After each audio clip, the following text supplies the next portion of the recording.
odzivate na tiskovno konferenco gospoda Grimsa in njegovo zavzemanje, da se vprašanje izbrisanih uredi z ustavnim zakonom?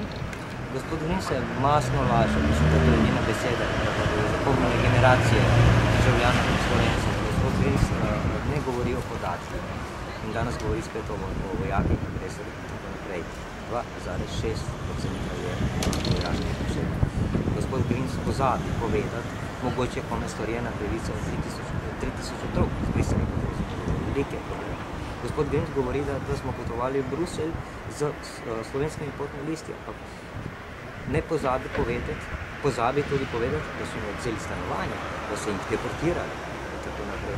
Kar se tiče ustavnega zakona, to je predolga in prevelika materija, lahko povem samo to, da je ustavni zakon legalizacija izbrisa. Če ga ste svojih brati, to ste povedali. Kako ste torej potovali v Bruselj? Jaz osebno ilegalno, ostali večinoma z slovenskimi potnimi listi, ampak to je danes. Kaj se dogaja? No, vse to sem te vprašati. Grims pravi, da se v 16 letih vsakdo lahko uredil status. Ja, še vedno. Kaj to pomeni? Kako danes živijo izbrisani, oziroma kako živite, kako imate urejene? Večinoma imamo zdaj urejeno, razen 4000 ljudi, kateri so deportirani, kateri se niso mogli vrniti nazaj. Večina pa res ima urejeno, ampak nimajo popravljene pravice, niso jim vrnjena stanovanja, nimajo 10 let delovne dobe, ker nam je bilo prepovedano delati. Tudi ko smo postali tujci, pa tu je bil moj problem, ko sem po 6 letih uspel postati tujec, postal človek, nisem mogel delati. In kako zdaj?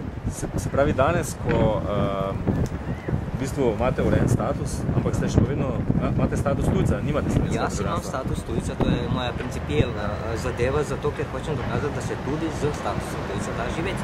Ker državljanstvo je diskrecijska pravica države in tudi moja pravica, ali ga hočem, ali ga nočem. Čeprav to ni problem izbrisanja. Otroci niso mogli prositi za državljanstvo. Mladoletnik ne more za ništa zaprositi. Zato imamo družine, ki so oče in mati slovenski državljani, otroci pa ne, ker niso vedeli, ker ni se vedelo, ta institut republiškega državljanstva sploh ni bil znan takrat. Vi niste znali, da obstaja republiško državljanstvo. Zakaj pa sem jaz prosil za državljanstvo, če sem recimo, na primer, rojen v Sloveniji, vi pa ne? Po kakšnem kriteriju?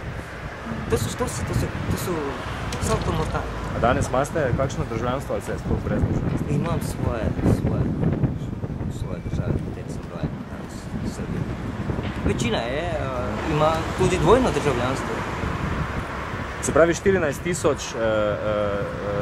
izbrisanih ima danes normalno urejen status, so zavarovani, se lahko zaposlijo in tako naprej. 4 000, zakaj pa teh 4 000 še vedno nima? Zato, ker so deportirani, zato, ker so odstranjeni, zato, ker so šli na dopust, pa nikoli več niso mogli nazaj. Ne vem, če poznate primer Alija Beriše, zdaj imamo enega v Postojni zaprtega.